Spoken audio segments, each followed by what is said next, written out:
À 15 ans, après la mort soudaine de mon père d'une crise cardiaque, j'ai été sans abri 3 semaines plus tard. J'ai eu de la malchance, mais cela m'a appris tellement de choses importantes. J'ai été contraint de devenir entrepreneur et j'évoque souvent ce moment à 15 ans où le muscle de l'entrepreneuriat s'est activé dans mon esprit. Il m'a expliqué comment gagner de l'argent et survivre dans la jungle. Simon Squibb veut rendre l'entrepreneuriat accessible à tous. En tant que fondateur de Help Bank, il vise à aider 10 millions de personnes à créer leur propre entreprise, non pas en gardant les choses pour lui, mais en donnant sans rien attendre en retour. Si vous débutez et que vous n'avez pas beaucoup d'argent, mais que vous voulez vous faire une réputation, aider quelqu'un gratuitement peut vraiment porter ses fruits plus tard. Et si vous êtes plus avancé dans le système et que vous avez réussi, la meilleure chose que vous puissiez faire est d'aider les autres. Le système scolaire forme des travailleurs. L'entrepreneuriat n'est pas si difficile. Travailler pour autrui l'est plus. Par son contenu, sa communauté et son livre « Quel est ton rêve ?» Simon questionne notre vision du succès et prône un monde où le sens l'emporte sur le profit et où l'éducation valorise les créateurs plutôt que seulement les employés. Cet épisode évoque la création d'un monde où chacun peut vraiment poursuivre son rêve. Le succès, ce n'est pas combien d'argent vous avez. Le succès, c'est d'avoir la liberté de son temps. En vieillissant, on ne regrette que ce qu'on n'a pas fait. J'ai donc créé de nombreuses entreprises qui ont échoué. Je suis fier de mes échecs et j'en ai beaucoup appris. Si vous voulez réussir, ne prenez pas de conseils de personnes dont vous ne voulez pas la vie. Prenez seulement des conseils de personnes dont vous voulez vraiment la vie.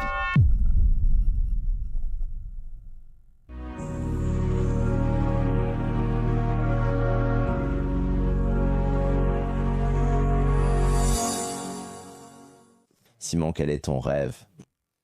Eh bien, je pose cette question chaque jour à d'autres personnes. C'est une excellente question car je pense qu'elle permet une réponse ouverte. J'ai d'abord un objectif principal qui est de réformer le système éducatif pour donner aux gens la culture financière et la connaissance du fonctionnement de l'argent afin de leur offrir plus de choix que simplement trouver un emploi et de leur faire comprendre comment fonctionne la vente. Parce que tout le monde peut vendre, que tu sois introverti ou extraverti. Si tu apprends à vendre, tu peux apprendre à être libre et à ne pas vendre ton temps. Comprendre que le temps, bien sûr, est la chose la plus précieuse que nous ayons et je veux enseigner ça aux gens et je veux que le système scolaire l'enseigne aussi, pour que leur seule option ne soit pas juste de trouver un travail. Je pense qu'une autre partie de mon rêve, c'est de permettre aux gens de s'entraider plus facilement, de revenir à une société plus positive où on s'aide simplement parce que c'est la bonne chose à faire, pas parce qu'on est payé ou qu'on en retire quelque chose. Si on s'entraide, si les milliers de personnes qui écoutent ce podcast aidaient chacune une personne aujourd'hui, on pourrait changer des vies. Et j'aimerais vraiment ramener cet état d'esprit, ce sentiment qu'on est tous ensemble, qu'on fait partie d'une même tribu et qu'on doit s'entraider de toutes les manières possibles sans que ce soit toujours une transaction. Je pense que c'est un point tellement valable. J'ai l'impression qu'il y a beaucoup de contenu en dehors du tien qui se concentre sur la transaction, sur gagner à tout prix, sur essayer d'extraire un maximum de valeur du monde. Et c'est comme ça qu'on joue le jeu. Et je pense que la raison pour laquelle ton contenu fonctionne aussi bien, c'est parce que c'est un message complètement différent, mais qui reste positif pour tout le monde. Je sais que ça n'a pas toujours été le cas pour toi. Je veux dire, tu es passé de sans-abri à 15 ans à la création d'une agence que tu as vendue pour des millions. Il y a toute une histoire derrière et beaucoup d'expériences vécues qui t'ont aidé à forger cette vision du monde. Je ne pense pas que quand tu n'allais pas bien à 15 ans, tu te disais que le monde t'aidait et te rendait quelque chose. Tu devais probablement te sentir très stressé et démuni à ce moment-là. Alors, quel a été le point d'inflexion parmi tous tes succès qui a eu le plus d'impact ou qui t'a le plus aidé à forger cette vision du monde selon laquelle tout le monde peut gagner? Eh bien, avec le recul, c'est facile à dire. Et quand je repense à moi à 15 ans, tu sais, mon père est soudainement mort d'une crise cardiaque et 3 semaines plus tard, j'étais sans abri. Donc, je repense à cette période de ma vie et bien sûr, c'est une expérience horrible de se retrouver soudainement seul dans le monde, sans protection familiale et dans ce genre de situation. Je pense que, d'une certaine manière étrange, la malchance et la chance restent de la chance et donc j'ai eu de la malchance, mais ça m'a appris tellement de choses importantes. C'était l'une des premières étapes de progression dans ma vie où je ne pouvais pas trouver de travail parce que j'étais trop jeune et en Angleterre, il faut un numéro spécial pour travailler qu'il faut mettre sur les formulaires de candidature et je n'avais pas ce numéro parce que je n'étais pas assez âgé.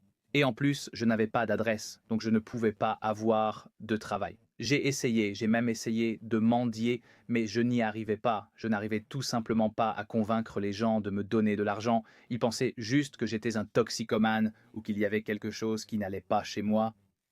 Peut-être que je n'étais pas doué pour ça, que c'était une compétence qui me manquait. Et donc j'ai été forcé de devenir entrepreneur. Et je décris souvent le moment où, à 15 ans, le muscle de l'entrepreneur s'est réveillé dans mon cerveau comme s'il était en sommeil. Il a commencé à me parler, m'expliquant comment gagner de l'argent et survivre dans la jungle. Et ça, c'était un moment très important. Je veux dire, tu as demandé quels étaient mes moments décisifs. Ça, c'en était clairement un. Puis, à 23 ans, j'ai déménagé à Hong Kong. Ça, c'était un autre moment décisif pour moi, parce que j'ai réalisé, tu sais, j'avais entendu parler de la Chine, et d'une certaine manière, la Chine est ce lieu maléfique que l'Occident personnifie. Ce genre de capitalisme égal, les gens sont capitalistes, les gens sont communistes. Et je suis allé en Chine, j'ai rencontré les gens, et je me suis dit, ces gens aiment leurs enfants tout comme nous. Ils mangent 3 repas par jour, ils aiment la nourriture, tu sais, ils veulent le meilleur pour leur famille, tout comme nous. Et culturellement, je me suis réveillé et j'ai réalisé que nous sommes juste un groupe d'humains placés à différents endroits avec des expériences différentes. Mais au final, nous sommes tous pareils. Nous voulons tous nourrir nos familles, bien manger, avoir un toit et ne pas nous inquiéter que nos proches tombent malades sans soin. Donc en gros, ça a été un autre moment d'éveil pour moi. Et puis, quand j'ai vendu mon entreprise et que j'ai été financièrement libre, je suppose que c'était la dernière étape de mon éveil où je me suis dit, tu sais quoi, je suis assez vieux maintenant pour réaliser que ce n'est pas rouge contre bleu, ce n'est pas toi contre moi, c'est nous, 1 + 1 = 11. Et je pense que tu sais, il m'a fallu 35 ans jusqu'à ce que j'écrive le livre pour, en quelque sorte, quand j'ai écrit le livre, je me suis demandé, en fait, qu'est-ce que je veux enseigner dans ce livre? Et c'est la prise de conscience que tout dans la vie essaie de nous diviser, la politique. Les équipes de football, les équipes sportives, toute ma vie tournait autour de qui tu soutiens, qui je soutiens, et j'en suis arrivé à un stade où je me suis dit, en fait, nous sommes pareils, et la meilleure chose que nous puissions faire, c'est simplement nous entraider. Je pense que même en affaires, sans parler de politique ou de religion, il règne un état d'esprit de rareté. Si quelqu'un gagne, je perds. Et je n'ai jamais cru à ça, je ne comprends pas d'où vient cette idée. C'est tout le contraire. J'ai découvert que même lorsque j'ai été en concurrence avec d'autres entreprises, il y a certains clients, par exemple, que je transmets à mes concurrents, et ça veut dire qu'ensuite, ils t'envoient des clients à leur tour.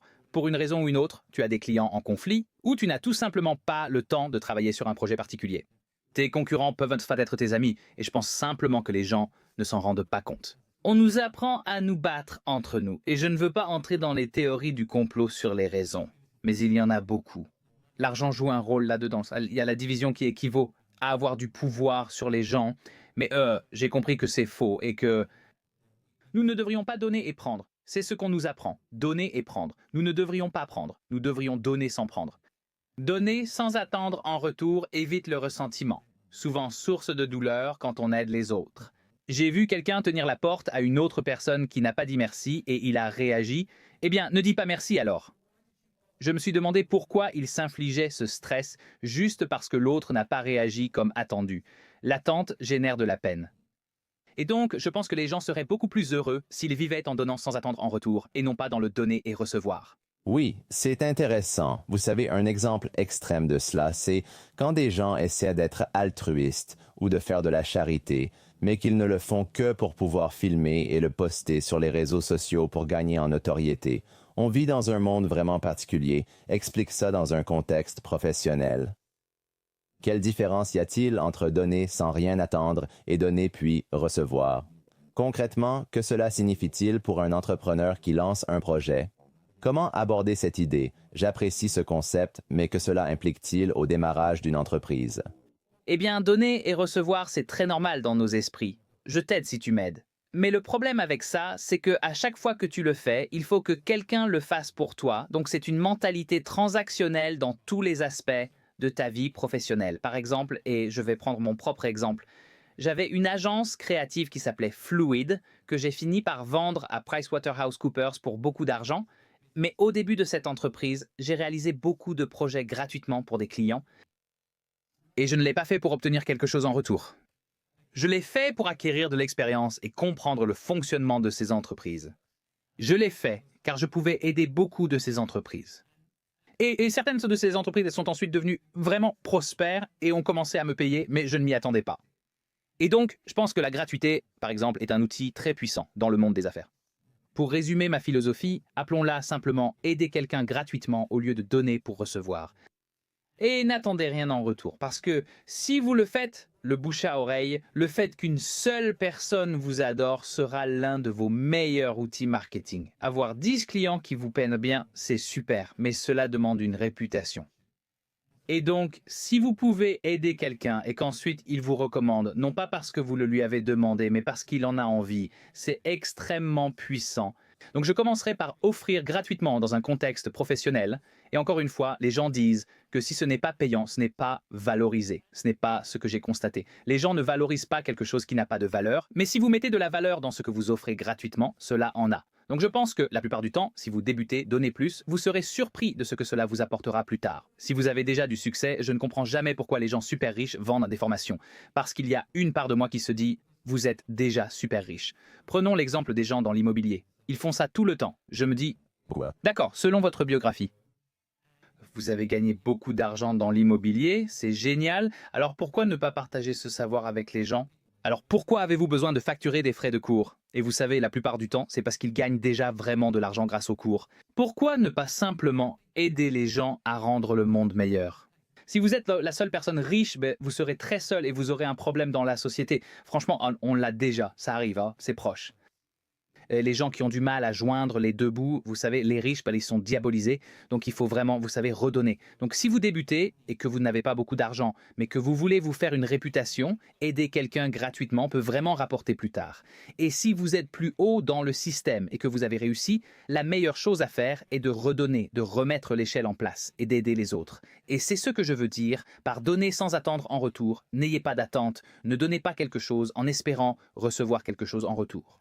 Vous savez, vous avez mentionné quelque chose d'intéressant. Vous avez dit que les riches commencent à être de plus en plus diabolisés et je suis tout à fait d'accord. En fait, je pense que j'écoutais un podcast, je crois que c'était Diary of a Chief Executive Officer, et il disait qu'aux États-Unis, bien sûr, les très riches sont diabolisés dans une certaine mesure. Je pense qu'au Royaume-Uni, on le voit probablement encore plus, et je le remarque avec les personnes qui sont influentes, populaires et qui ont gagné de l'argent.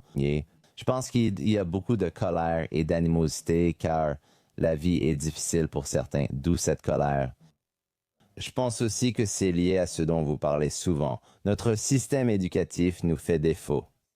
Parce que je pense que si le système éducatif ne discute pas d'idées comme l'entrepreneuriat ou des moyens de, vous savez, sans vouloir paraître cliché, sortir de la matrice et trouver comment créer de la liberté dans sa propre vie. Et si on ne fait que travailler de 9 à 17 heures, et il n'y a rien de mal à cela, mais je pense qu'un chemin vers la liberté financière, c'est l'entrepreneuriat. Et si le système éducatif n'enseigne pas cela et n'en parle pas, alors je pense que beaucoup de gens se sentent perdus.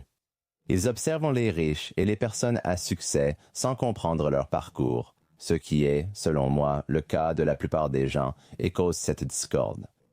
Je pense aussi que les politiciens l'utilisent comme arme.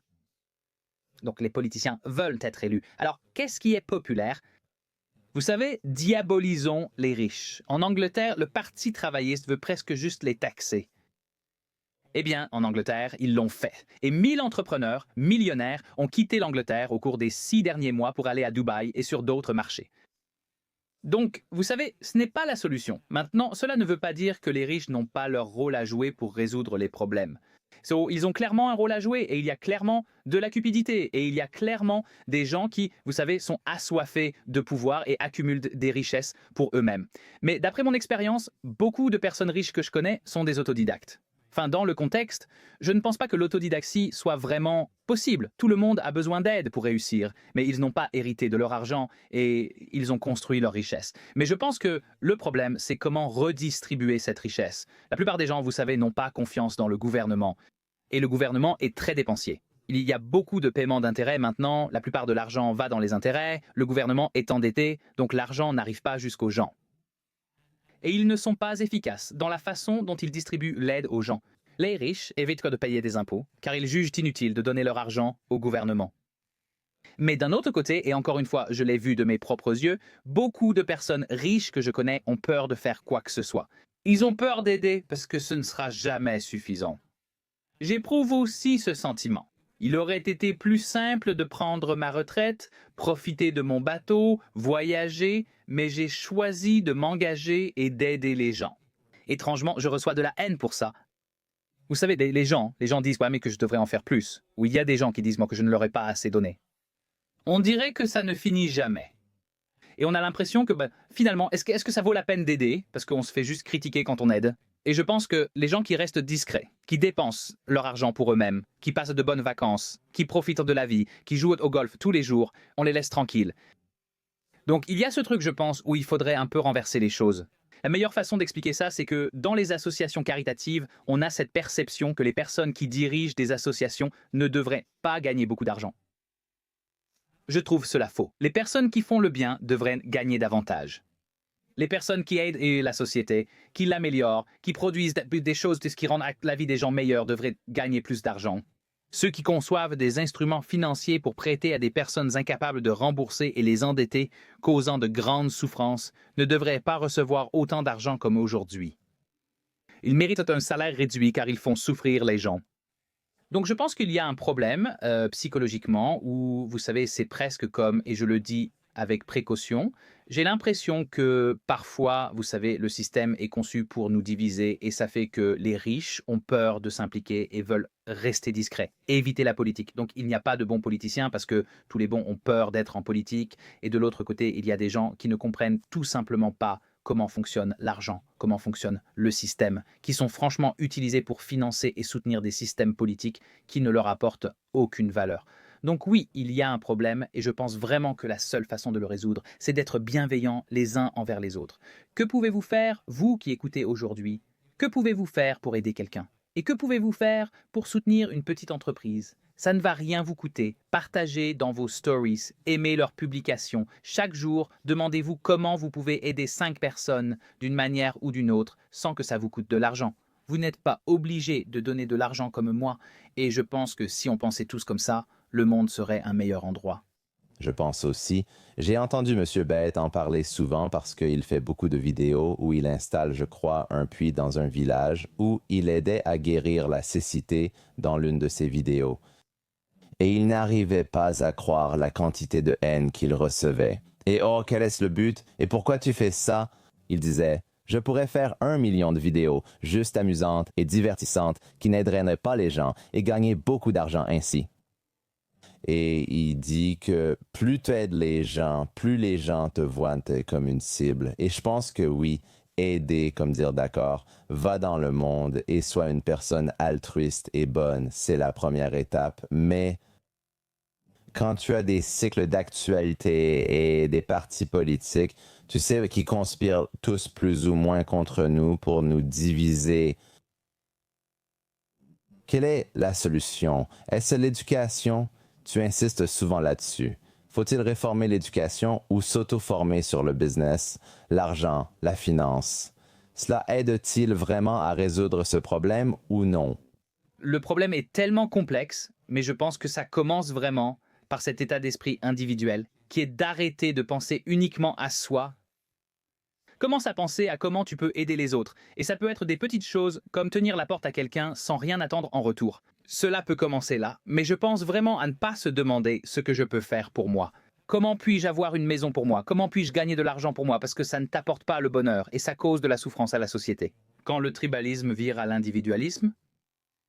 Mais je pense vraiment que beaucoup de choses commencent à l'école. Maintenant, en Angleterre, mon fils a commencé l'école à 3 ans et la première chose qu'on lui apprend à l'école, c'est « Oh, bonjour, il s'appelle Aiden.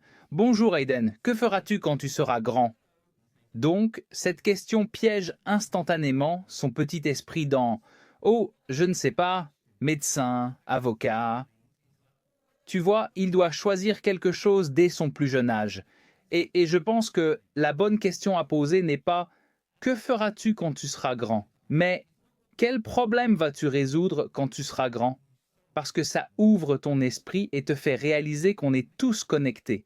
Ce n'est donc pas ce que tu vas faire, mais comment tu vas rendre le monde meilleur pour tout le monde. Maintenant, il se peut que tu ne trouves pas la réponse à 3 ans, mais ton esprit est ouvert, il n'est pas enfermé dans ce qu'est-ce que tu vas faire ou comment vas-tu améliorer ta vie, mais qu'est-ce que tu vas faire pour rendre le monde meilleur.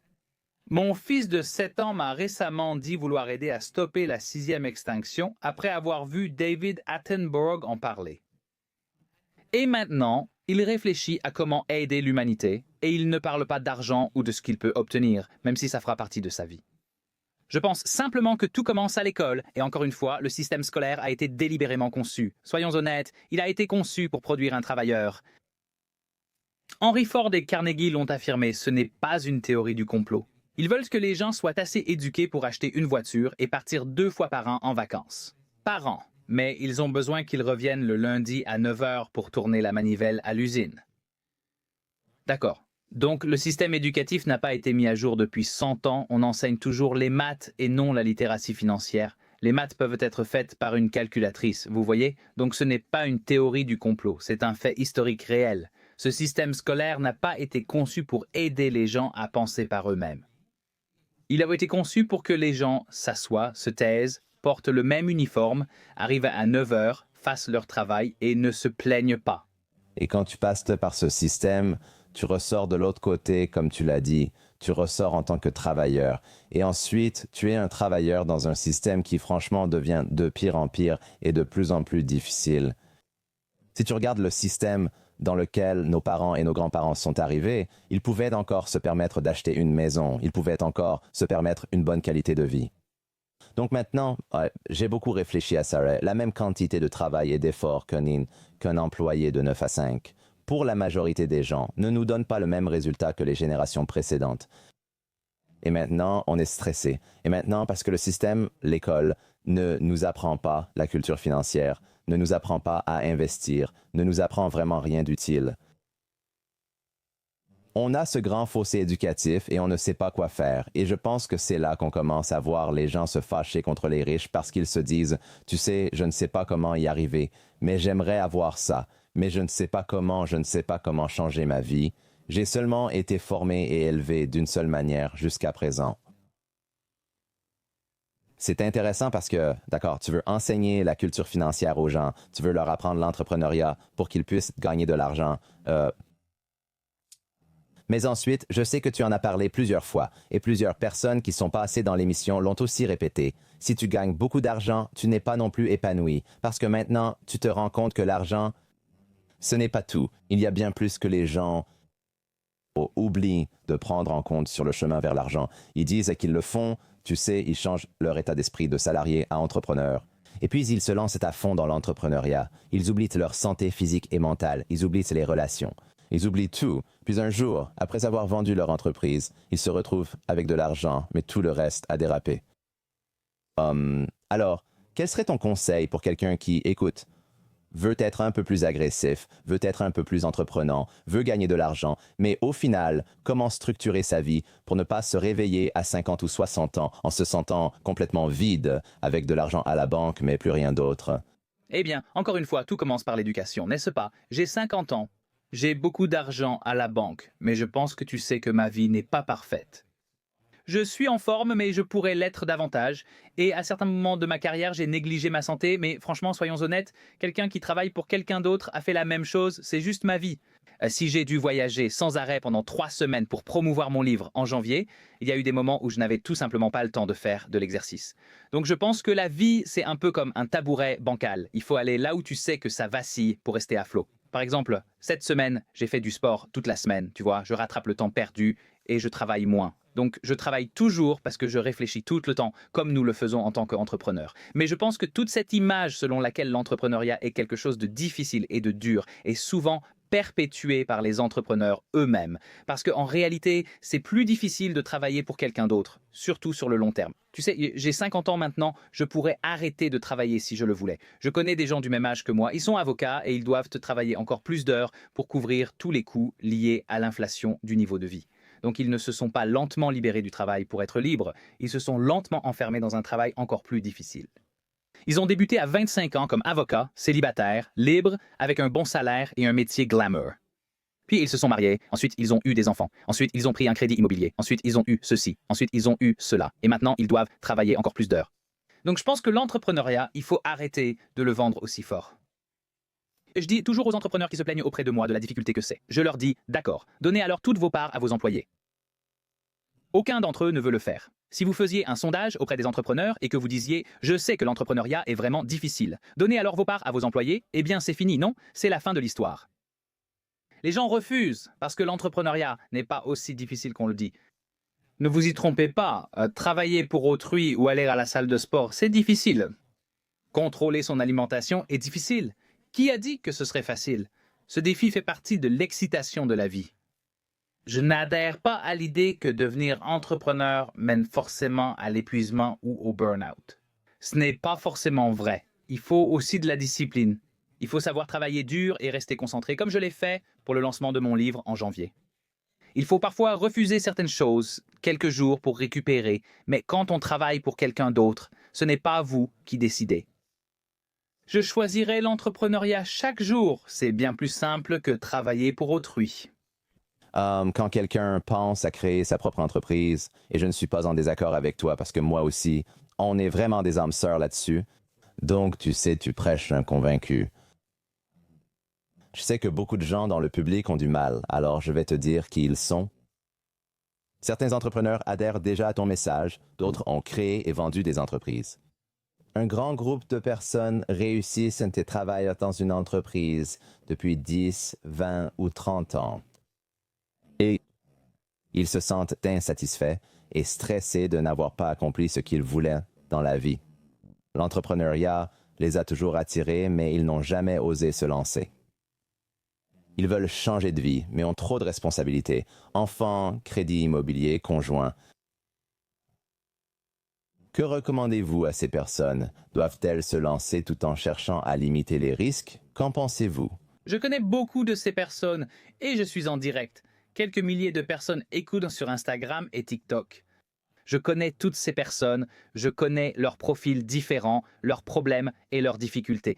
Voilà le truc. Je veux dire, encore une fois, je ne veux pas répéter que le système éducatif a causé un problème pour ces gens. Parce que le système éducatif vous a dit que la chose la moins risquée dans la vie, c'est d'aller à l'université, d'obtenir un bon emploi et que la vie sera belle, n'est-ce pas? C'est un mensonge vendu. Donc vous travaillez à l'heure parce que c'est comme ça que les grandes entreprises gagnent de l'argent. Vous leur facturez à l'heure, puis elles facturent au résultat. Maintenant, si par pure persévérance, effort et un peu de chance, certaines de ces personnes qui travaillent dans une entreprise ont réussi à gagner un peu d'argent. La plupart des gens de la classe moyenne sont piégés. Ils ont assez pour vivre mieux que beaucoup, mais pas assez pour être libres. D'accord? Parce que le succès, ce n'est pas combien d'argent vous avez. Le succès, c'est d'avoir la liberté de temps pour faire des choix qui vous semblent instinctivement justes. Donc, mon conseil pour les personnes qui sont coincées dans ce piège, de la classe moyenne. Premièrement, réduisez vos coûts. Réduisez votre niveau de vie pour ne pas être piégé par celui-ci. La voiture que vous possédez, en réalité, c'est elle qui vous possède. Surtout si elle est financée et que vous payez une mensualité.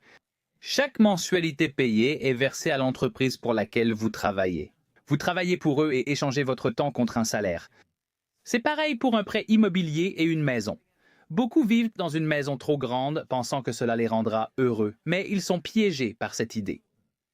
Et je pense que réduire vos coûts est probablement la chose la plus importante. La deuxième chose que les gens doivent faire, c'est reconnaître que quand on est plus âgé, le seul regret qu'on aura, c'est ce qu'on n'a pas fait. Pas ce que vous avez fait. J'ai donc lancé plein d'entreprises qui ont échoué. Ce sont de bonnes histoires, ça me rend intéressant lors des dîners. Je suis fier de mes échecs et j'y ai beaucoup appris. Mais je ne les échangerai pas contre tous mes succès. Je pense qu'il faut avoir le sentiment que l'expérience est plus importante qu'une vie stable et fiable, n'est-ce pas? Et je pense que les gens doivent prendre des risques. Je pense qu'il faut réduire ses coûts pour oser prendre des risques afin d'éviter de finir sans abri. Beaucoup ont fait l'inverse. Ils ont acheté une maison qu'ils ne pouvaient pas vraiment se permettre et se sont mis en difficulté. Ils ont acheté une voiture qu'ils ne pouvaient pas vraiment se permettre. Ils ont utilisé leur carte de crédit et sont partis en vacances qu'ils ne pouvaient pas vraiment se permettre. Donc, ils ont acheté des vêtements qu'ils ne pouvaient pas vraiment se permettre. Ils sont coincés dans un travail qu'ils n'aiment pas, sans choix. Si quelqu'un me disait « J'aime mon travail, je choisis de le faire », Et ils ne le font pas parce qu'ils n'ont pas le choix financièrement. Alors ça, j'adore. Je constate que 99% des gens font un travail qu'ils détestent, sans autre choix, faute de contrôle sur leurs finances. Beaucoup de jeunes entrepreneurs, tu leur demandes « Quel est ton rêve ?» Je pense que beaucoup de gens, comme ceux que tu interviews dans ton excellent contenu, savent clairement ce qu'est leur rêve, mais ce groupe dont nous parlons... mais je ne pense pas qu'ils se posent cette question régulièrement. Je pense qu'ils sont à nouveau, en quelque sorte, prisonniers, dorés de leur travail, enchaînés à cette vie et à ce style de vie qu'ils se sont créés.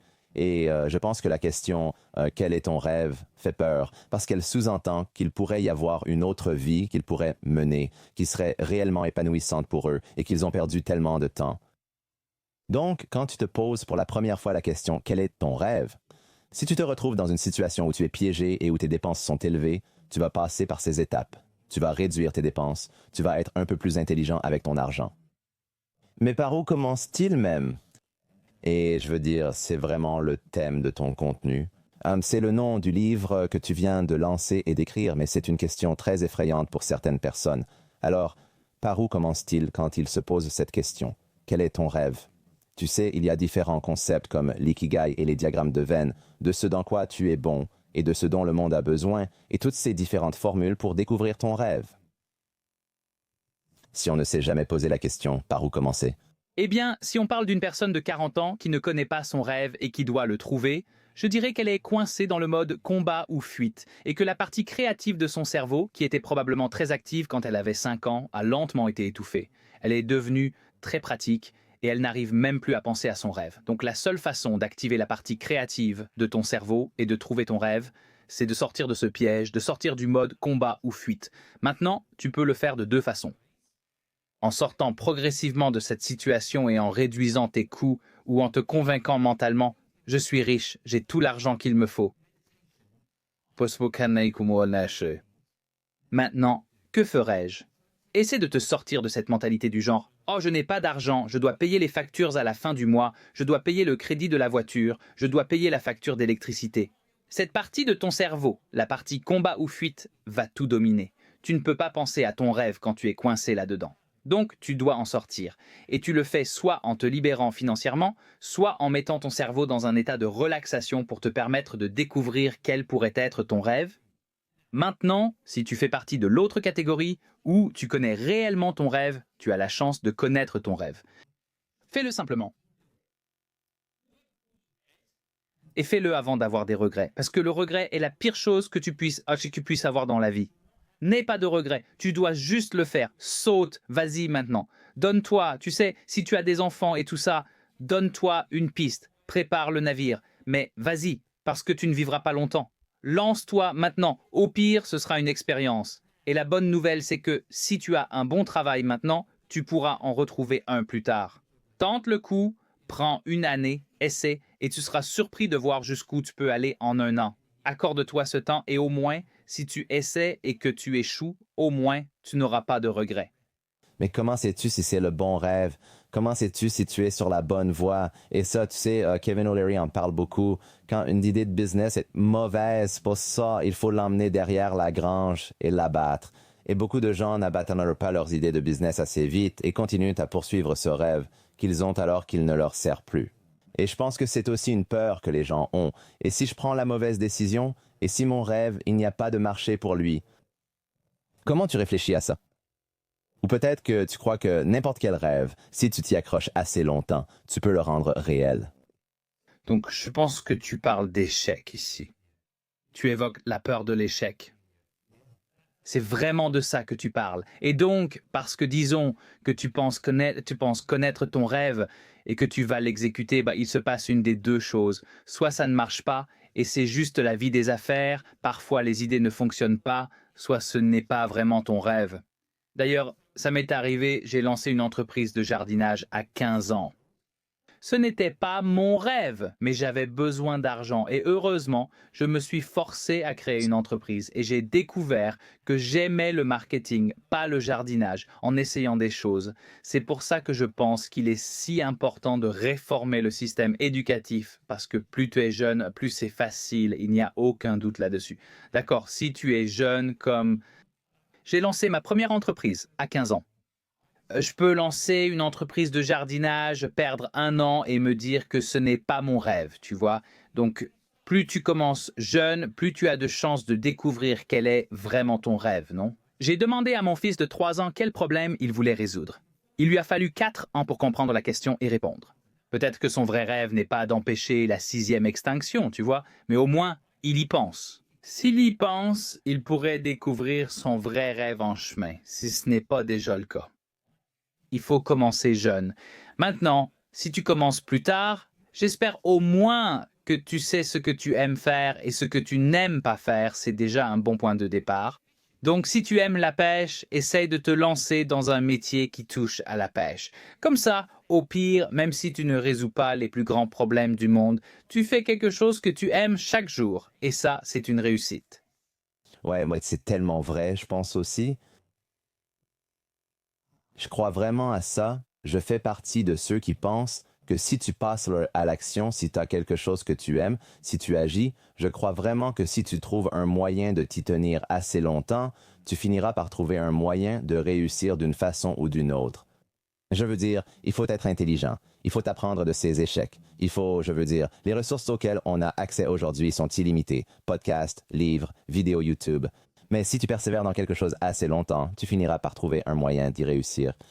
Je pense que le facteur X, et même, tu sais, comme tu l'as mentionné, quand tu avais 15 ans et que tu n'avais aucun intérêt pour le jardinage et que, en théorie, si tu faisais ça pendant 20 ans, tu trouverais un moyen de réussir dedans. Tu trouverais un moyen de gagner de l'argent. Tu trouverais un moyen de construire des équipes autour de toi. Tu trouverais un moyen de passer à l'échelle. Donc, je pense qu'une grande partie de tout ça, c'est aussi ne pas se lancer dans quelque chose et supposer que ça va arriver dans les 2 ou 3 prochains mois, trouver un moyen de te donner un peu de marge de manœuvre et du temps. Je sais que c'est un cliché et que ça ne plaît pas, mais il ne s'agit pas de combler un vide sur le marché. Il s'agit de faire quelque chose que tu aimes, parce que la persévérance, c'est 99% de la raison pour laquelle la plupart des gens réussissent. Ils ont simplement continué. Tu sais, j'ai lancé une agence créative à Hong Kong. En Chine, il y avait probablement environ 15 000 entreprises qui faisaient exactement la même chose que moi. Et la raison pour laquelle j'ai réussi, c'est d'abord parce que j'aimais ça et ensuite parce que j'ai persévéré. Je suis resté, même après crise financière sur crise financière et des problèmes économiques encore et encore, on a continué à avancer. Et tu sais, on était simplement là à la ligne d'arrivée. Donc très souvent, c'est pour ça que je dis que si tu fais quelque chose que tu aimes, et les gens détestent que je dise ça pour une raison quelconque. Non, tu devrais choisir une entreprise où tu combles un manque sur le marché. Eh bien oui, bien sûr, si tu veux gagner de l'argent rapidement et que tu espères pouvoir vendre l'entreprise et tout ça. Si tu veux vraiment construire ce que tu aimes, tu réussiras. Et c'est ça, c'est le secret. C'est aussi simple que ça, tu sais. Et si tu aimes la pêche, lance-toi dans un business lié à la pêche. Tu sais, tu as envie de continuer quand ça devient difficile, parce que tu aimes ça. Simple. Pourquoi? Pourquoi tu penses que, non, que les gens détestent Rob et se mettent en colère quand tu dis ça? Est-ce que c'est parce que je ne comprends pas ça? Ça a vraiment du sens si tu peux trouver quelque chose que tu aimes. Parce que quand la motivation disparaît d'ailleurs, quand la motivation disparaît, il te faut ce qu'il faut pour commencer. Mais quand ça s'épuise, il faut trouver autre chose pour surmonter les difficultés inévitables de l'entrepreneuriat. La passion joue un grand rôle, mais j'ignore pourquoi les gens se mettent autant en colère. Je pense que tu sais, quand je pense aux personnes qui se mettent vraiment en colère à ce sujet, parfois c'est une combinaison de plusieurs choses.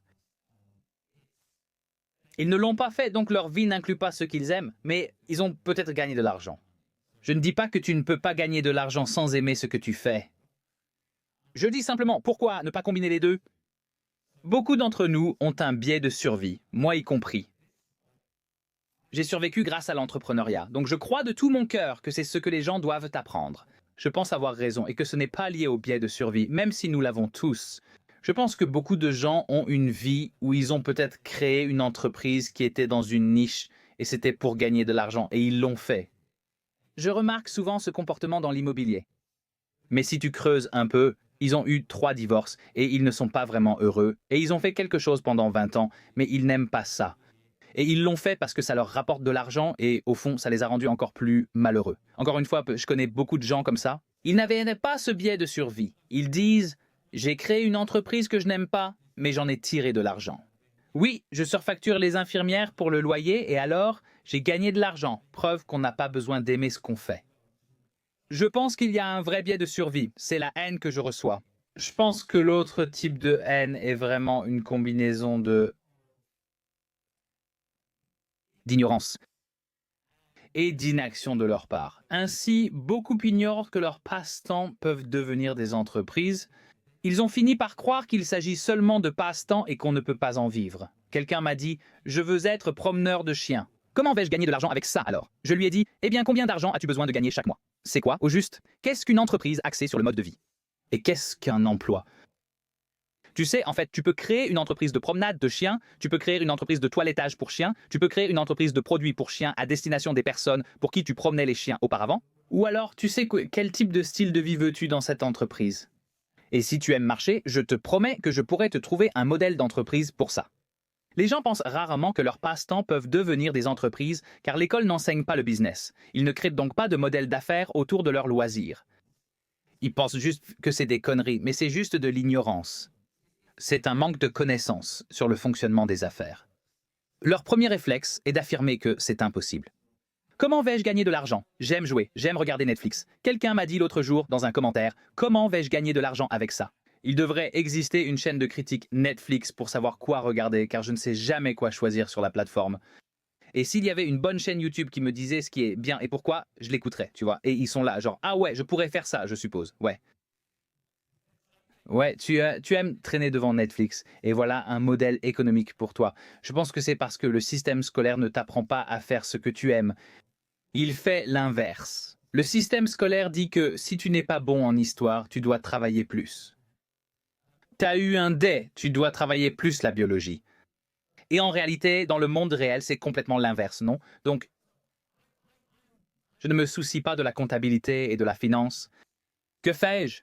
J'embauche un excellent comptable dans chaque entreprise que je crée. Je peux lire les chiffres, mais je ne veux pas être dérangé.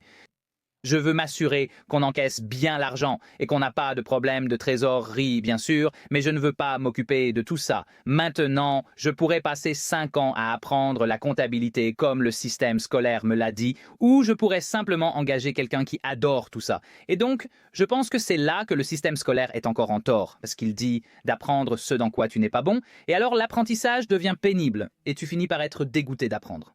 Oui, ça, je pense qu'il faut vraiment faire attention aux influences dont on s'entoure, parce que je ne crois pas qu'on réalise à quel point les gens peuvent avoir du ressentiment parce qu'ils ont construit leur vie d'une certaine manière et ils essaient de t'imposer ce ressentiment. Et je pense que c'est de là que vient beaucoup de mauvais conseils. Je pense que, et ce n'est même pas que ces mauvais conseils sont donnés avec de mauvaises intentions, mais je crois que si tu penses aux parents, les parents viennent d'un endroit où ils veulent te protéger parce qu'ils ne savent vivre que d'une certaine manière. Et aussi, je pense qu'il y a un peu de non-dit. Ils ne le diront jamais explicitement, mais je crois que s'ils voyaient, disons qu'ils travaillent de 9 à 5 et qu'ils ont la plus grande influence sur toi, surtout quand tu es plus jeune, ils veulent que tu réussisses, mais je pense qu'il y a un peu de ressentiment dans leur esprit parce qu'ils n'ont pas pu vivre cette vie avec autant de liberté financière ou de liberté de temps. Et je pense que ça fait mal. Je crois que parfois ça fait mal de voir des gens faire mieux que toi. Bien sûr, tout le monde ne pense pas comme ça, mais je pense qu'il y a assez de gens qui le font pour que tu doives faire très attention à qui tu écoutes et à qui t'influence. Je pense que très souvent, les parents ne savent pas ce qu'ils ne savent pas, alors ils donnent des conseils. La vérité, c'est que si tu veux réussir, ne prends pas de conseils de personnes dont tu ne veux pas la vie. Si tu prends des conseils de tes parents, regarde leur vie et demande-toi si tu la veux. Est-ce que tu la veux? Est-ce que tu veux payer un crédit immobilier jusqu'à 65 ans et travailler dans un boulot que tu détestes toute ta vie? Prends seulement des conseils de personnes dont tu veux vraiment la vie. Et je dirais que c'est vrai pour moi comme pour n'importe quel influenceur. Si tu veux, tu sais, avoir un casier judiciaire, être sous bracelet électronique et être poursuivi tout le temps par un certain gouvernement, alors suis les conseils de certains influenceurs. Tu dois regarder la vie que cette personne a créée en fonction de ce qu'elle te dit, parce que ce qu'elle te dit, c'est ce qu'elle se dit à elle-même, et donc c'est ça leur vie. Je suis marié depuis 23 ans. Si tu veux sortir avec beaucoup de femmes, ne m'écoute pas. Tu sais, si c'est ton objectif, alors ne m'écoute pas. Tu sais, et je pense vraiment qu'il faut regarder les personnes qui te donnent des conseils et te demander « Est-ce que c'est la vie que je veux ?» Parce que si tu suis leurs conseils, tu auras leur vie. Ouais, et je ne pense pas que les gens accordent beaucoup d'importance à ça. Ils suivent juste la personne la plus bruyante sur les réseaux sociaux. Et ensuite, ils sont surpris quand leur vie commence à ressembler exactement à ce que cette personne avait dit. Exactement, ouais. Quand tu mises sur des gens, parce que je sais que tu investis ton propre argent et tu as investi dans, je ne sais même pas, des centaines, je ne sais même pas combien. Ouais, j'ai investi dans 81 entreprises. 81 entreprises. Tu as discuté avec des centaines d'entrepreneurs. Quand tu regardes les traits de personnalité qui feront de quelqu'un un gagnant dans la poursuite de ses rêves commencent par le fait d'en avoir un. Je pense aussi qu'il faut une personnalité leur permettant de mettre en œuvre les étapes nécessaires pour réaliser leurs rêves. Quels traits de personnalité et points communs ont les personnes qui réussissent? Donc, À mon avis, 3 éléments font un fondateur à succès. C'est sur eux que j'investis. La première dont on ne parle pas beaucoup, c'est bien sûr la capacité à être coaché. Donc c'est quelqu'un qui sait écouter, apprendre et accepter les critiques. J'adore les critiques. J'apprécie les retours. Comment puis-je progresser? J'ai commencé mon parcours sur les réseaux sociaux il y a 5 ans. Maintenant, j'ai 14 millions d'abonnés et 400 millions de vues par mois. Je suis désormais compétent en création de contenu, mais au début, je sollicitais souvent des retours. Je le fais encore. Comment m'améliorer? Rendre mes vidéos YouTube et mon contenu éducatif meilleurs. Je crois que tout dépend de la capacité à être coaché. Le deuxième élément que je recherche, c'est le plaisir. Vous savez, quand vous investissez dans quelqu'un, c'est comme si vous vous mariez. Et donc, vous savez, j'ai investi dans une entreprise depuis maintenant 9 ans. Chaque mois, pendant 9 ans, j'ai parlé au fondateur. Je pense que les gens doivent le reconnaître. Lorsqu'ils s'associent à quelqu'un, ils se demandent si ce sera amusant, car les affaires doivent l'être. Je pense que la dernière chose concernant la répétition, c'est que ceux qui réussissent vraiment le prennent très personnellement. Dans les affaires, ne pas le faire est une grosse erreur. Les plus performants prennent tout personnellement. Je ne vais pas m'arrêter tant que je n'aurai pas réparé le système éducatif. Même si je meurs, j'ai créé tout un tas de contenu pour que cela continue après ma mort. Ça ne va pas s'arrêter. Et donc, je pense que, tu sais, je vais aider le moi de 15 ans qui a ressenti de la douleur en quittant l'école et qui n'avait pas d'aide. Le système éducatif ne m'avait pas donné les outils pour vivre dans le monde réel. Je n'arrêterai pas tant que ce problème ne sera pas résolu, même si cela signifie que je dois armer ma concurrence pour y parvenir, et je pense que c'est le trait que je vais appeler ténacité, si tu veux. Je vais l'appeler passion ou but. Mais tu sais, si les gens ont un rêve, alors tu ne peux pas les arrêter. Et si ce rêve est enraciné dans la douleur, cela te donne un but, alors les gens ne s'arrêtent pas. Beaucoup d'entreprises dans lesquelles j'ai été impliqué ont échoué, mais ces fondateurs ne se sont pas arrêtés. Et ceux qui ont échoué et se sont arrêtés sont ceux qui n'ont jamais vraiment ressenti la douleur et ne se sont jamais vraiment souciés du but. Je suis d'accord avec toi et j'ai eu cette conversation avec plusieurs personnes. Comment quelqu'un... et c'est pourquoi je pense que les personnes qui touchent le fond ou qui ont quelque chose à prouver, si elles arrivent à sortir de cette mauvaise situation, peuvent devenir de grands entrepreneurs. Mais pour quelqu'un qui n'a pas vécu de moments vraiment difficiles dans sa vie, quel est le conseil pour eux? Ils disent... Je ne sais pas comment ressentir de la douleur par rapport au problème que je résous. Je pense juste que c'est un bon problème et je suis un bourreau de travail. Je vais tout donner, je vais m'y consacrer à fond. Mais comment leur faire ressentir cette douleur pour qu'ils puissent continuer?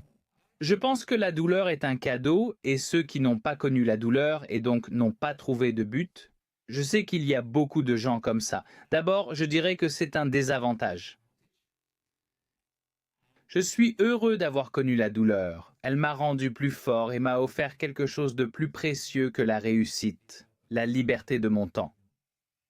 Je pense que ça m'a fait me sentir vivant et donc la douleur que j'ai eue à 15 ans m'a donné la vie que j'ai aujourd'hui où je saute littéralement du lit le matin. Je me dis, allons résoudre ce problème. Mais si tu n'as pas ça, si tu n'as pas cette douleur, d'abord, on peut dire que tu as de la chance, d'une certaine manière. Mais ce que je dirais, c'est que tu peux peut-être puiser dans la douleur de quelqu'un d'autre et trouver un but dans leur souffrance. Par exemple, j'ai 29 personnes qui m'aident avec cette plateforme. Ce n'est pas juste moi avec une caméra. 29 personnes travaillent à temps plein avec moi.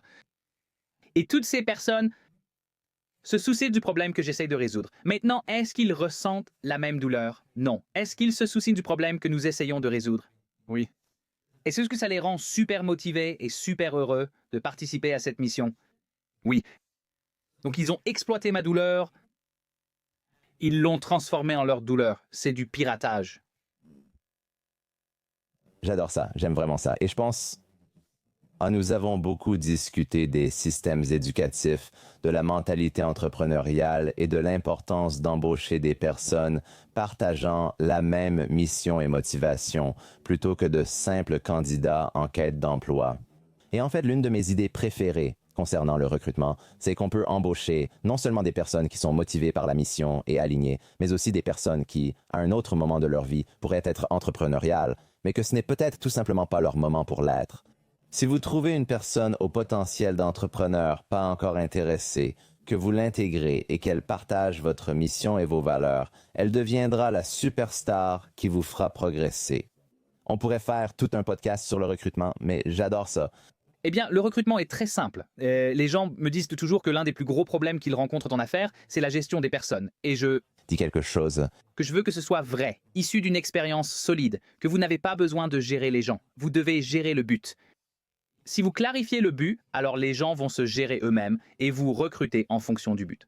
J'ai donc embauché des personnes qui n'étaient pas brillantes, disons, sur les réseaux sociaux, mais qui se souciaient tellement du but qu'elles sont devenues bonnes sur les réseaux sociaux. Certains des athlètes les plus performants n'étaient pas les meilleurs au début, ils étaient juste concentrés. Donc, je pense que vous devez recruter des personnes qui se soucient de votre but et ensuite elles n'ont pas besoin d'être gérées. L'autre chose à ce sujet, c'est...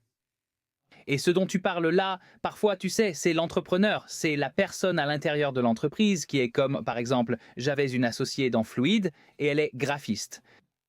Et quand je l'ai rencontrée, si tu lui avais demandé « Qu'est-ce que tu fais ?»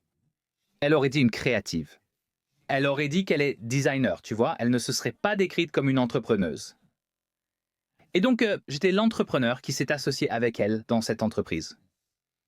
Honnêtement, après avoir eu des parts et vu sa façon de travailler, elle se souciait vraiment du problème et du travail, donc elle est devenue entrepreneuse.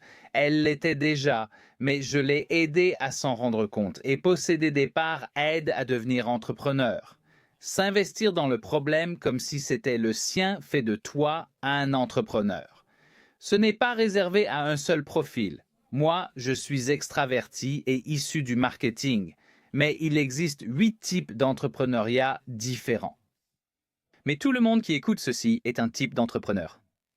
Et oui, il se peut que votre comptable ne se voit pas comme un entrepreneur. S'ils rejoignent l'entreprise, reçoivent des parts et travaillent comme vous, alors ils en font partie. Je suppose que vous êtes un grand partisan de donner des parts. Oui, c'est cela. Au-delà de l'attribution des parts, on peut discuter de stratégie pour bien gérer l'acquisition et le cliff, afin de ne pas donner de parts à ceux qui ne sont pas sérieux. Mais en dehors d'une attribution stratégique des parts,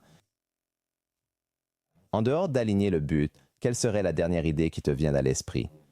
Je sais que tu en as déjà donné beaucoup, mais une dernière idée à laquelle tu penses pour amener les gens à adhérer à ta vision quand tu les embauches. Quelle est la question que tu poses pour savoir s'ils se soucient vraiment de ce que tu fais? Eh bien, il y a encore 3 éléments, n'est-ce pas? Donc, pour résumer, il faut absolument avoir la même mission. Il faut se soucier du même problème. C'est très important, n'est-ce pas? Si tu n'as pas ça, tu auras des problèmes parce s'ils ne se soucient pas du problème que ton entreprise résout, ils ne traverseront pas les moments difficiles avec toi. C'est vraiment important. Et donc, je pense que c'est difficile tu sais, tu ne peux pas vraiment séparer ces choses comme des points différents. Donc, c'est important. Et je pense que donner des parts, donner de la propriété aux gens, ce n'est pas une bonne idée. C'est indispensable. C'est indispensable. Tu ne peux pas t'attendre à ce que les gens se soucient de l'entreprise comme toi si eux n'ont pas les mêmes avantages que toi. Ce n'est pas juste, c'est stupide. C'est une vision à court terme. Donne des parts aux gens. Et la dernière chose, je pense que tu sais, il y a ces trois choses-là. Donc, tu sais, les parts, le but, et puis la dernière chose que tu dois absolument faire, à mon avis, c'est comprendre ton alignement sur le code moral. Et donc, êtes-vous les mêmes en ce qui concerne l'éthique? Et donc, j'ai appris ça à la dure. J'ai eu des partenaires commerciaux que je pensais être éthiques, et puis ils ne l'étaient pas, tu vois? Donc, il faut vérifier l'alignement du code moral. Que fait cette personne que tu refuses de faire? Quelle est leur règle de vie et la tienne? Voici un exemple. À 25 ou 26 ans, j'ai eu un souci financier dans l'entreprise. Et je parlais à Hélène, ma partenaire commerciale à l'époque. Et je lui ai dit, nous avons assez d'argent à la banque pour nous payer, nous les fondateurs, et couvrir nos factures. Mais nous allons devoir retarder le paiement de notre personnel. Et Hélène m'a dit quelque chose qui était juste, et j'avais tort. Elle a dit, Simon, nous devons payer notre personnel en premier. Nous devons le faire, et je disais qu'il faut d'abord penser à soi, mettre son masque en premier, c'est ce que je me disais. Elle répondait, non, nous avons une obligation envers ces gens, Simon, ils comptent sur nous, nous devons les payer d'abord. Et donc moi, j'ai résisté, mais ensuite j'ai fait ce qu'elle a dit et j'ai amélioré mon code moral, et elle avait raison. Donc, nous avons payé ces gens et nous n'avions plus d'argent pour payer notre propre loyer ou notre nourriture. Rien pendant environ 3 semaines, puis soudainement, l'entreprise a été payée. C'était ce qui était dû et nous avons réussi à nous en sortir et tout s'est bien passé. Et Dieu merci, j'ai écouté Hélène parce que si j'avais brisé cette confiance, j'ai employé des gens pendant les 35 dernières années. Je n'ai jamais manqué un paiement du premier du mois à qui que ce soit. Jamais. Et des millions de personnes écouteront probablement ce podcast. Personne ne pourra jamais dire que je ne les ai pas payés quand j'ai dit que je le ferais. Et ça, c'est grâce à Hélène. C'est énorme, donc. Le code moral, oui, l'alignement du code moral avec les personnes avec qui tu travailles est crucial. Parce que si tu ne le fais pas correctement, ils peuvent te corrompre ton entreprise et ta vie. Oui, c'est énorme. Et je pense que si tu trouves par exemple quelqu'un dans l'entreprise qui n'est pas aligné avec ton code moral, débarrasse-toi de lui dès que possible. Si tu as fait une embauche accidentelle, je pense que c'est essentiel parce que ça... Tu parles du fondateur vers le bas. Si tu embauches quelqu'un qui n'a pas le même code moral que toi, c'est comme un virus qui peut se répandre dans l'entreprise totalement.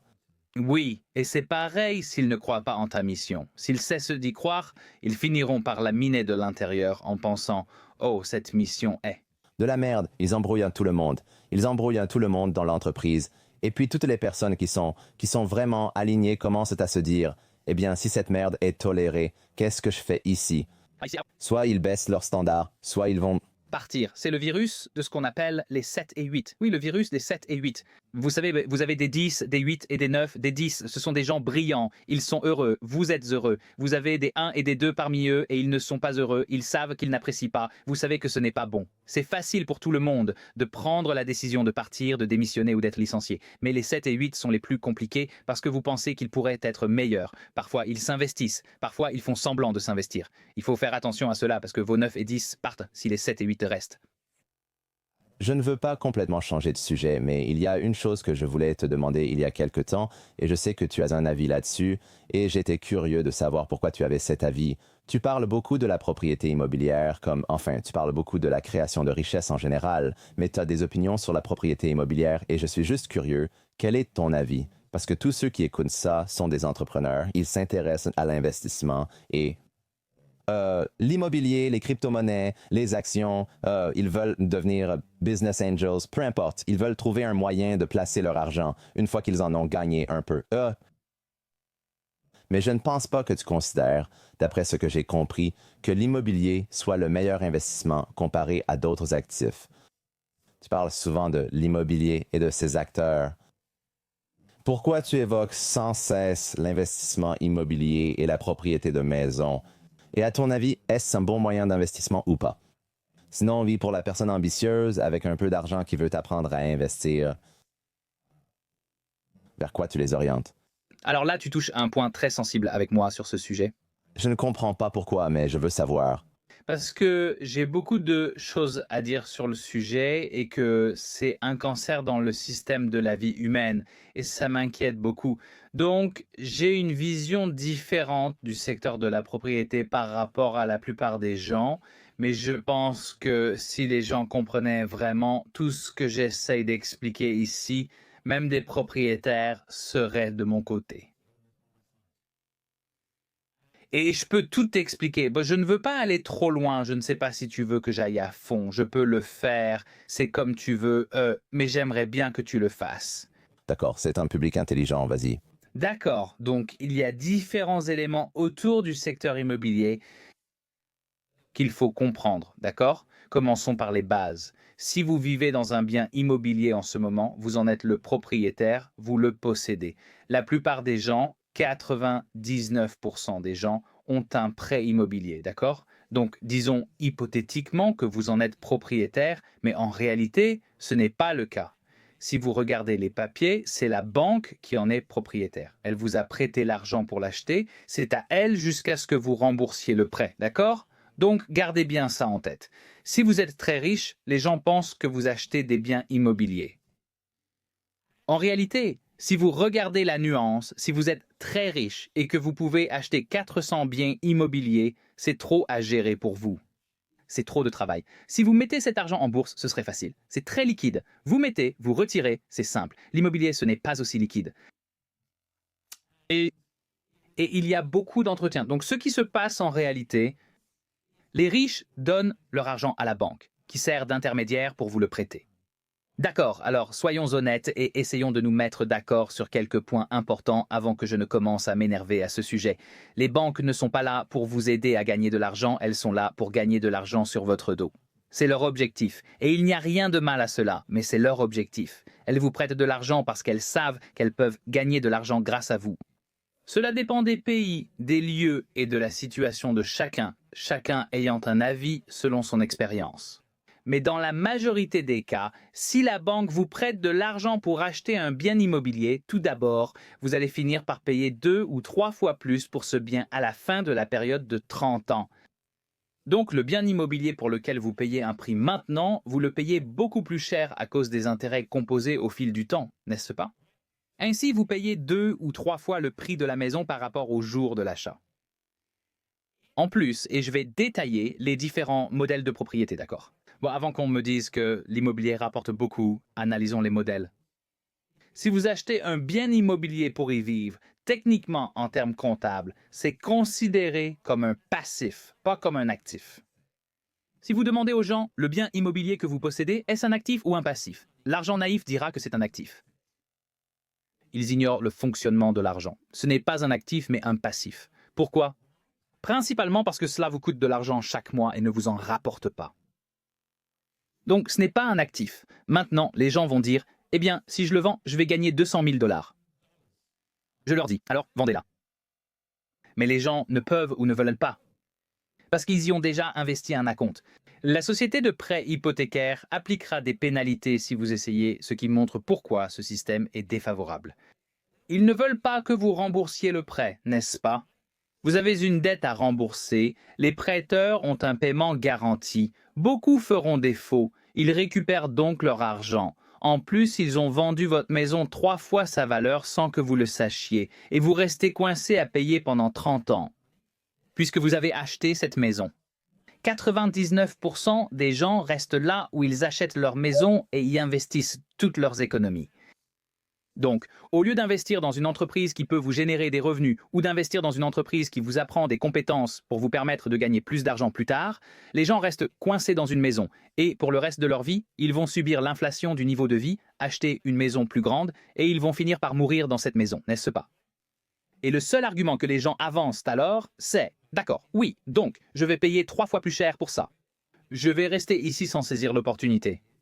Oui, je vais dépenser de l'argent pour cette maison chaque mois, d'une manière ou d'une autre, très bien, mais à la fin. Là, je pourrais la laisser à mes enfants. Je me dis, d'accord, si ta maison n'est pas dans une fiducie et que tu meurs et que tu as 2 enfants, prenons la loi britannique comme base. C'est très similaire partout dans le monde, mais prenons la loi britannique.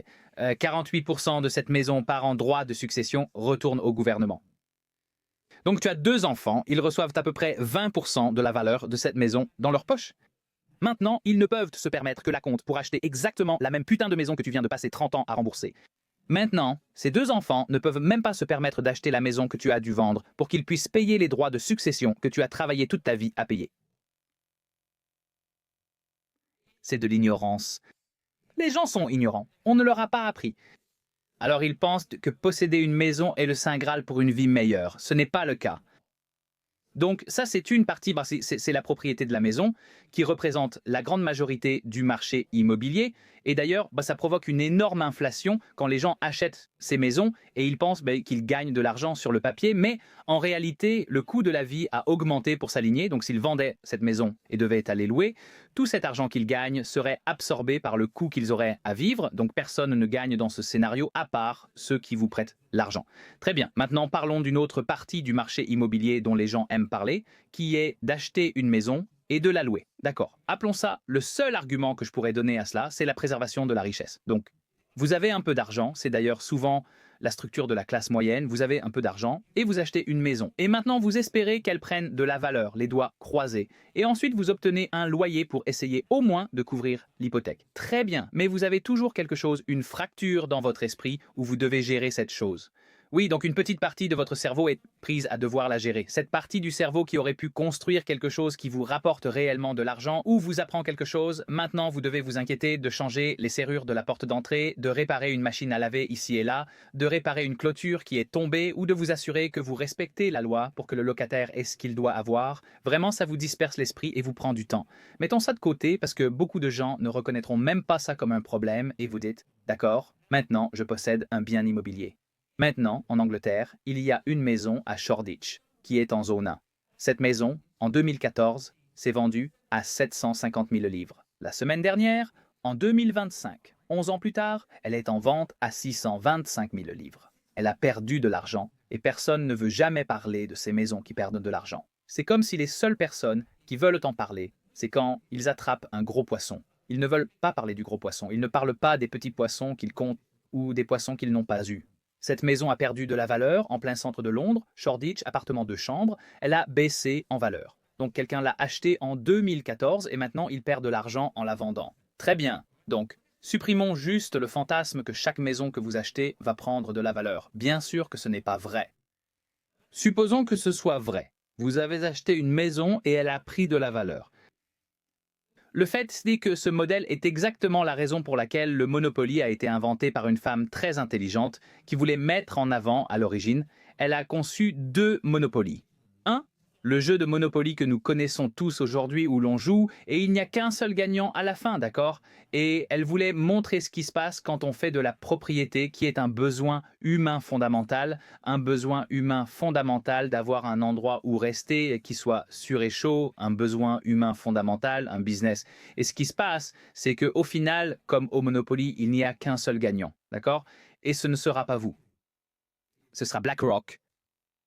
Ce ne sera pas vous. Vos enfants en souffriront car vous avez transformé cette maison en business. Dans la version originale du Monopoly, il y avait un plateau où la terre appartenait à la communauté, au tribalisme, et chacun pouvait vivre sans craindre d'être sans abri, n'est-ce pas?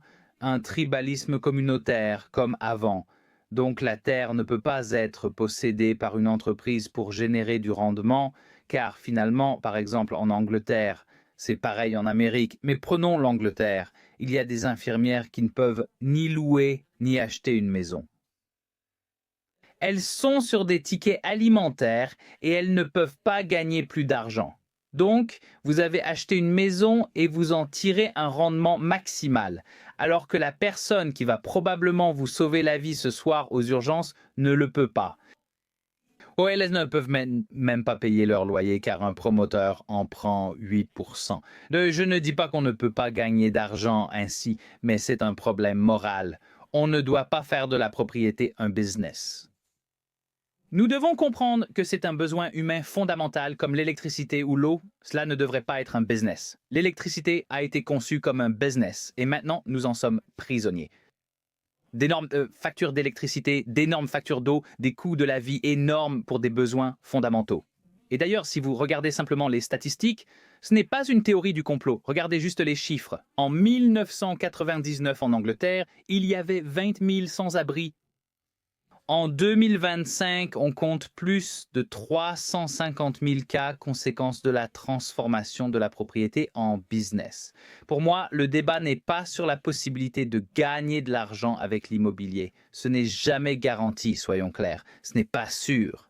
Mais est-ce vraiment ainsi que vous voulez vivre? Faire du business immobilier n'apprend rien, n'apporte aucune compétence utile. Installer une cuisine, changer une serrure, faire payer un loyer excessif à une infirmière, ce n'est pas un vrai business. Au mieux, c'est un moyen de stocker de la valeur. Mais la plupart des gens aisés n'ont pas besoin d'acheter une maison pour obtenir un rendement, c'est inefficace pour cela. Donc, je pourrais continuer, mais voilà les bases. Oui, écoute, mais je ne suis pas en désaccord avec toi. Je pense que le logement devrait être garanti. C'est facile d'être d'accord avec cette idée, c'est plus difficile de trouver comment faire. Comment réinventer un système qui a autant d'argent derrière lui? Comme BlackRock, qui achète des maisons individuelles comme ça, la machine est énorme. Donc, ça emmène la conversation dans une direction complètement différente, ce que j'apprécie vraiment parce que je n'ai jamais vraiment eu cette conversation dans l'émission auparavant. Mais je n'ai pas de réponse facile, si tu vas me demander. D'accord, Scott? Est-ce que tu es d'accord avec ce que je viens de dire? Je dirais oui, il y a une obligation morale pour que les gens aient un logement et puissent manger, mais quelle est la solution? C'est ça qui est compliqué. Je pense que la réponse commence par l'éducation. Tu sais, ça commence par le fait qu'on comprenne que c'est ce qui se passe, non? Donc si tu es riche et que tu achètes des biens immobiliers, c'est au problème que tu contribues. La classe moyenne qui achète de l'immobilier aggrave aussi le problème. Et tu ne réinjectes pas d'argent dans l'économie réelle. Investir dans une entreprise permet à celle-ci d'acheter, d'embaucher et de faire circuler l'argent dans l'économie. Mais en investissant dans l'immobilier, l'argent reste dans l'actif et ne profite pas à l'économie réelle. Et donc, encore une fois que la majorité des gens sont éduqués, alors nous pouvons changer les comportements. D'accord, et je suis capitaliste. Le problème, c'est qu'à un niveau simpliste, quand les gens entendent ça pour la première fois, ils pensent que je suis socialiste. Non, je ne suis pas socialiste. Je dis simplement que si tu veux qu'un policier te protège, qu'une infirmière te sauve la vie et qu'un pompier vienne éteindre le feu dans les maisons que tu possèdes, alors il faut soit les payer plus, soit leur fournir un logement gratuit ou un logement qu'ils peuvent se permettre. Tu ne peux pas avoir le beurre et l'argent du beurre. Alors, choisis ton camp. Tu ne veux pas de police parce qu'on ne peut pas se les permettre, pas de pompiers parce qu'ils ne peuvent pas se permettre de vivre, et pas d'infirmières parce qu'elles ne peuvent même pas payer. Et en Angleterre, elles paient leur stationnement. Bon sang, je veux dire, elles ne peuvent même pas se permettre de se garer. Si tu ne veux pas que ces gens t'aident, alors continue d'acheter des maisons si tu veux qu'ils t'aident. Il vaudrait donc mieux commencer à construire des maisons pour ces gens, peut-être via des promoteurs immobiliers. Peut-être que c'est une façon de faire, ou bien cela peut revenir à l'infrastructure gouvernementale. Le problème, c'est que le système qui réglait ça avant, c'était le gouvernement. Ils sont tous endettés maintenant. Ils ont emprunté tellement d'argent pour se faire élire tous les 4 ans. Il y a tellement d'argent emprunté que rien que le paiement des intérêts, c'est là que tout l'argent part. Donc, il n'y a pas d'argent disponible pour construire des maisons et à un moment donné, en Angleterre, de toute façon, le gouvernement conservateur a vendu tous les logements sociaux. Donc, ils ont fait en sorte que tout le monde devienne propriétaire et que chacun soit un peu plus riche à ce moment-là. Mais cela a créé un grave problème, car désormais, plus personne ne peut acheter de maison. Ceux qui en ont besoin, avec un salaire plus bas, comme les infirmières, les agents de voirie et la police. Donc voilà, je veux dire, vous savez, j'ai une réponse simple. Nous devrions construire plus de logements sociaux. Oui, certains pays font mieux. Surtout aux États-Unis et dans quelques États, les impôts sont très élevés. C'est pareil au Royaume-Uni. Je suis Canadien d'origine, c'est donc proche du Royaume-Uni pour l'imposition. Mais pour revenir à ton point, les impôts vont aux intérêts. Ils n'utilisent pas les programmes sociaux. Certains pays ont de meilleurs programmes sociaux que le Royaume-Uni, le Canada et les États-Unis.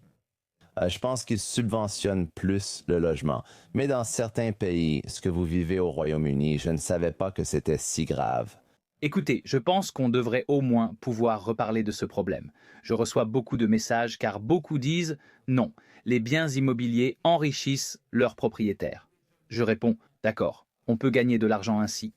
Mais en ce moment, c'est moralement juste d'agir différemment, vu le nombre de personnes qui souffrent ou sont sans abri.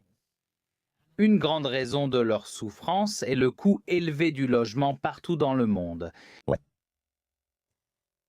Si quelqu'un veut être, et j'aime aussi cette idée de... Si tu veux gagner de l'argent, fais-le en apportant de la valeur, pas seulement en extrayant. Apporte de la valeur au monde. Je pense que tout le monde peut comprendre ce message, et si les gens voyaient les choses autrement. L'immobilier et la propriété semblent être les investissements privilégiés, probablement parce que les banques et même le gouvernement encouragent cette voie. Je ne crois pas que beaucoup voient d'autres options. Ils jugent les autres options trop risquées, même si tu soulignes que l'immobilier l'est aussi. Donc, quand quelqu'un pense à investir, où recommandes-tu de commencer si ce n'est pas dans l'immobilier? Eh bien, pour moi, investir en règle générale consiste à la valeur que tu peux réinjecter dans le système. Et, espérons-le, oui, bien sûr, récupérer cet argent pour pouvoir continuer à réinjecter de la valeur dans le système. C'est pour ça que j'adore investir dans les entreprises. Car si j'investis dans une entreprise, elle produit de vrais revenus. Si j'investis dans une entreprise qui fabrique des fusées, elle embauche des gens, elle achète des matériaux, elle produit quelque chose qui retourne dans l'économie.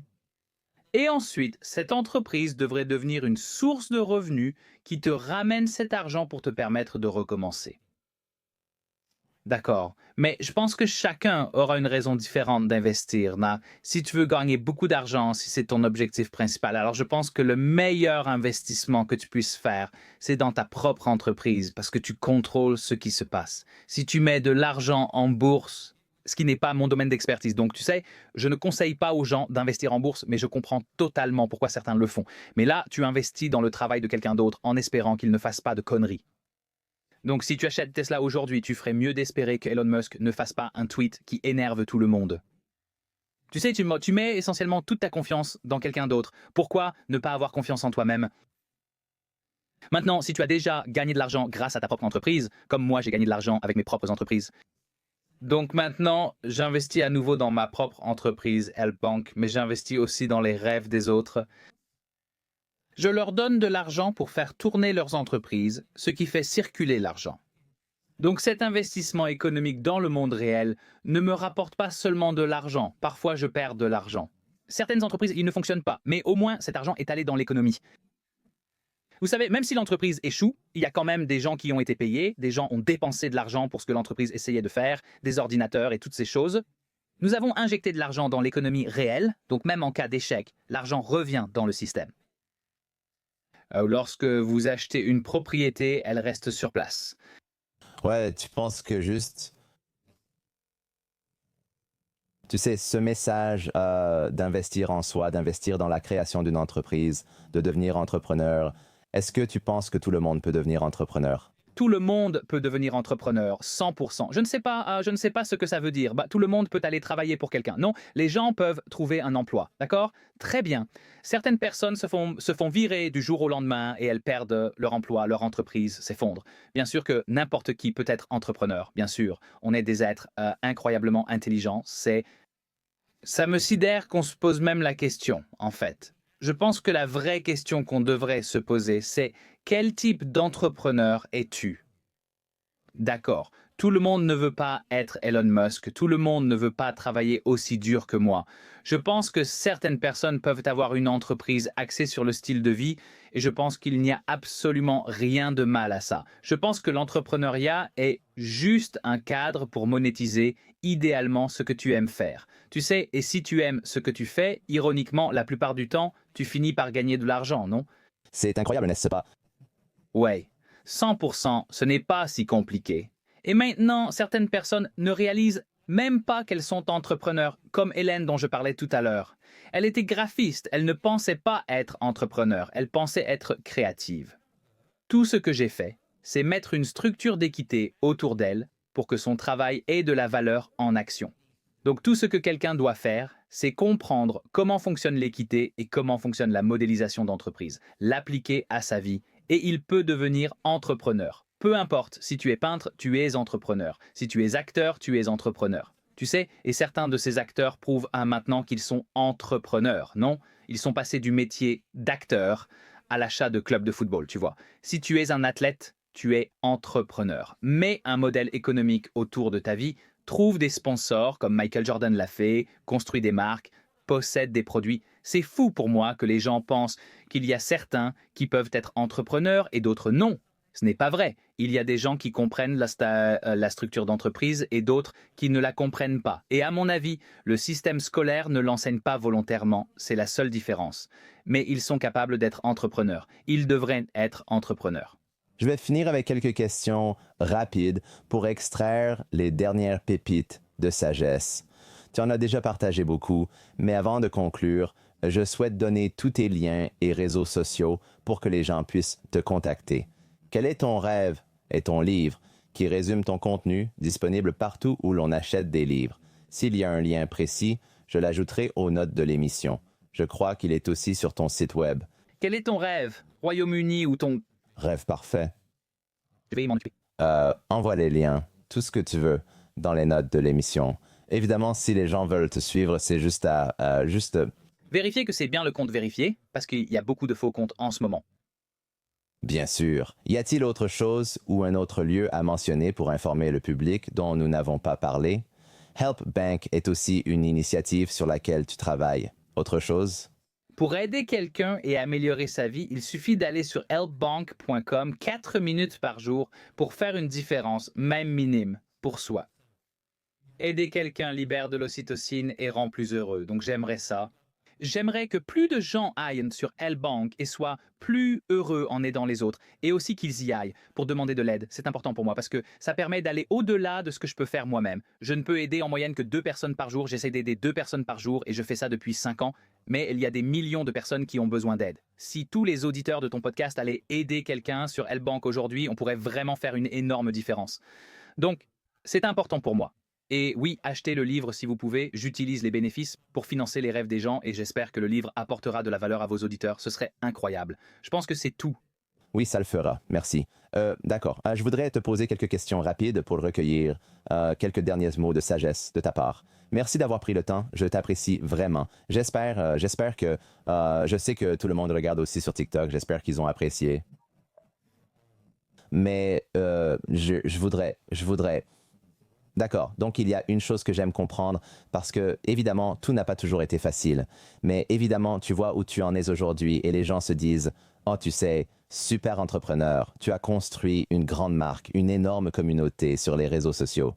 Quel est le risque que tu as pris qui t'a absolument terrifié à l'époque, mais qui a vraiment payé? » Me marier.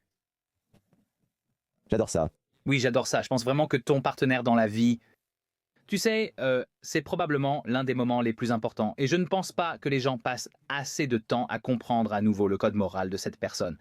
Est-ce que tu vas t'amuser avec un but précis? Je pense avoir eu beaucoup de chance de trouver la bonne personne, ça qui me laisse rêver, prendre des risques, me fait confiance et me soutient. C'est un gros risque, surtout jeune, de se consacrer à une seule personne pour la vie. Non, c'est effrayant. Mais c'est probablement la raison de ma réussite. Avoir la bonne personne derrière moi. Ce n'est pas forcément ton partenaire. Dans mon cas, c'est ma femme. Mais c'est surtout quelqu'un qui te soutient et investit en toi. Je crois que le plus grand risque que j'ai pris, c'était d'accepter le mariage. Il me semble que c'est elle qui m'a demandé. Je suis totalement d'accord. Avoir la bonne personne chez soi est essentiel. Et si tu as cette personne, tu sais exactement de quoi on parle. Si tu ne l'as pas, s'il te plaît, trouve cette personne ou trouve un groupe de personnes. Si tu les trouves, oui, investis parce que c'est un bon investissement. Et donc, oui, je veux dire, ça peut juste être un cofondateur. Je parle de relation. Ça pourrait être le bon cofondateur. On a tous besoin d'aide, personne ne fait tout seul, mais à l'école, on passe l'examen seul. Non, les gens qui gagnent, c'est en équipe. Et donc, tu sais, c'est samedi à 5 heures. Je fais ce podcast, tu sais. J'ai ma partenaire qui me soutient. Elle ne me dit pas « Où es-tu? T'es censé faire le barbecue. » Tu vois, c'est plutôt « Il travaille, je le soutiens. C'est ce qu'il veut faire. » Donc, tu sais, et ça, c'est important. Je ne pourrais pas le faire sans ça. Le plus grand risque que j'ai pris, c'était de dire oui. Quelle serait une leçon que tu as apprise qui t'a été utile, mais que tu ne souhaiterais à personne d'autre parce qu'elle a probablement été un peu traumatisante. La douleur, c'est bien. La douleur te donne un but. Je souhaite la douleur à tout le monde. Mais je dis ça pour rebondir sur ce que tu disais. Je ne veux pas non plus que les gens souffrent. C'est un peu paradoxal. Tu sais, la bonne et la mauvaise chance, ça reste de la chance. Donc si tu as de la malchance, ça peut se transformer en bonne chance. De la même façon, tu peux avoir de la bonne chance qui se transforme en malchance. Les gagnants de la loterie ont de la chance. Et souvent, ça finit en cauchemar plus tard, non? Donc je pense qu'il faut accepter la malchance et réaliser que ça peut devenir un super pouvoir si tu la vois sous le bon angle. Tu as déjà parlé de hacker ta chance. Quelle est l'idée la plus simple que quelqu'un puisse comprendre pour pouvoir hacker sa chance? Naître au bon endroit. Je plaisante, tu sais, la chance. Je comprends. J'essaie de suivre ton raisonnement. Eh bien, tu sais, 2% de ta vie sont prédéterminés par l'endroit où tu es né. Donc ça, c'est un... On dit souvent, plus je travaille, plus j'ai de la chance. Eh bien, là où tu es né, combien as-tu travaillé dur dans le ventre de ta mère? Tu sais, les gens disent ça comme si tu avais travaillé dur dans le ventre de ta mère pour t'assurer de naître dans un pays qui te permet de dire ce que tu veux. Tu vois, je pense que, en fait, seulement 2% de ta chance, c'est ce genre de chance. 98% de ta vie, c'est une chance qui peut être piratée. Et ça se résume à 3 éléments. Le premier, c'est que plus tu prends de risques, plus tu as de la chance. À chaque fois que tu prends un risque, tu augmentes tes chances d'avoir de la chance. Les gens ne prennent pas assez de risques. Donc ils ont peur du risque. Le deuxième élément, c'est d'apprendre à accepter la peur. La peur est un atout. Avant, la peur, c'était comme un lion qui s'approche de nous, on la ressent, et ça nous fait courir plus vite, penser différemment, on survit, on bat un lion plus fort et plus rapide que nous, on peut les battre quand on ressent la peur comme un atout. Tu es censé ressentir la peur, t'y pencher, et puis le troisième élément, c'est de connaître ta destination. Trop de gens tournent en rond et ne vont nulle part. Et si tu connais ta destination, tes chances de chance sont multipliées par 10 parce que tu sais où tu vas, tu sais ce dont tu as besoin, tu sais à qui demander les choses dont tu as besoin pour y arriver. Tu as une feuille de route, tu as un plan. Donc tu sais que tu peux augmenter tes chances de façon spectaculaire si tu acceptes la peur, prends des risques et connais ta destination. Pour toi, quel a été le prix personnel le plus élevé que tu as payé pour ton succès? Eh bien, le prix personnel, c'est difficile à dire. Je pense que j'ai une super vie aujourd'hui et j'ai presque aucun regret. J'ai tout tenté. C'est une belle réponse. C'est une bonne réponse, si tu veux qu'elle le soit. Ouais, mais tu sais, j'essaie d'être honnête et je dirais que, tu sais, j'ai quitté l'Angleterre quand j'avais 23, 24 ans et j'ai laissé beaucoup d'amitié derrière moi, donc je pense que c'est l'une des choses, tu sais, et franchement, je suis content de l'avoir fait parce que je suis allé vivre ailleurs et je me suis fait de nouveaux amis et je pense que parfois, on peut rester coincé dans le passé et rester avec des amis d'école qui ne vont pas forcément t'aider à devenir la personne que tu veux être. Mais ces amitiés d'école me manquaient, tu sais, ces discussions sur quand tu avais 5 ans et ce que c'était. Donc en fait, depuis que je suis revenu en Angleterre, j'ai ravivé beaucoup de ces relations, mais je pense que c'est assez difficile et que c'est quelque chose de dur à faire. Et parfois, je me demande, tu vois, est-ce que j'aurais des amitiés plus profondes si j'étais resté en Angleterre avec ces gens dans ma ville natale? Et tu sais, ce n'est pas vraiment un regret, mais c'est un sentiment étrange où tu te dis qu'il y a forcément un sacrifice à faire pour aller découvrir le monde et tenter des choses. Je pense que tous ceux qui sont partis, qui ont quitté leur famille et vécu à l'étranger, savent ce que je veux dire. C'est difficile, mais il faut le faire. Je pense qu'il faut vivre cette expérience, surtout voir le monde. Il faut voir le monde pour vraiment comprendre les opportunités. Je pense aussi, et je crois que ce n'est pas mal, même si c'est difficile.